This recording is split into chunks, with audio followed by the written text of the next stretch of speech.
I had my first mini identity crisis in the 3rd grade after switching schools from a predominantly First Nations school to a predominantly white school.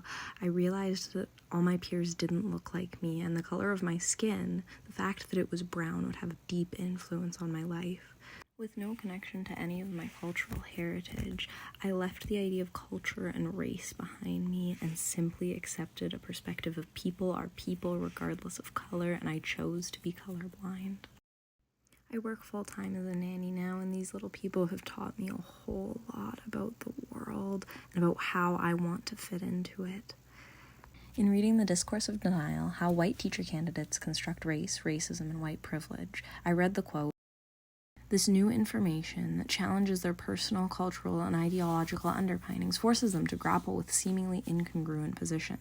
I realized that the world I want these little people to grow up with was completely incongruent on my position on race. I'm coming to a deep understanding about my privilege and my position as a person of color.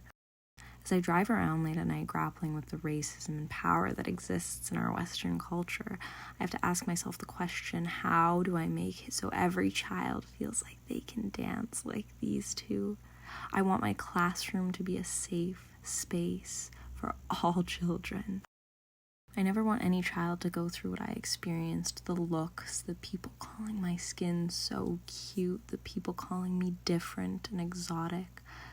So, in this, I have a reflection and a commitment. My classroom will be a space of critical thought, tolerance, agency, dialogue, and respecting the important difference between us. A space where we understand our personal racial identities and ideologies, and where we have a space that promotes anti-racist education.